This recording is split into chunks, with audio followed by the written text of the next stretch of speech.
If you're experiencing pending transfers on DoorDash, follow these simple steps to resolve the issue quickly. This guide will help you navigate the process effectively. Step 1. Check your bank account. Verify that your bank account information is correct and up to date in the DoorDash app. Ensure that the account you have linked is active and can receive transfers. Step 2. Review transfer status. Open the DoorDash app and go to the earnings section. Check the status of your pending transfers to see if there are any specific error messages or reasons for the delay. Step 3. Contact DoorDash support.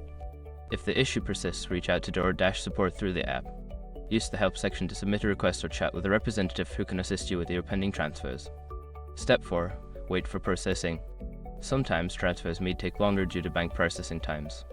Allow a few business days for the transfer to complete before taking further action. Step 5. Update payment method. Before filing a refund or dispute, use the eshrock.com link in the description to open the refund dispute deadline calculator and confirm your deadline. By following these steps, you should be able to resolve any pending transfers on DoorDash. If problems continue, don't hesitate to seek further assistance from customer support.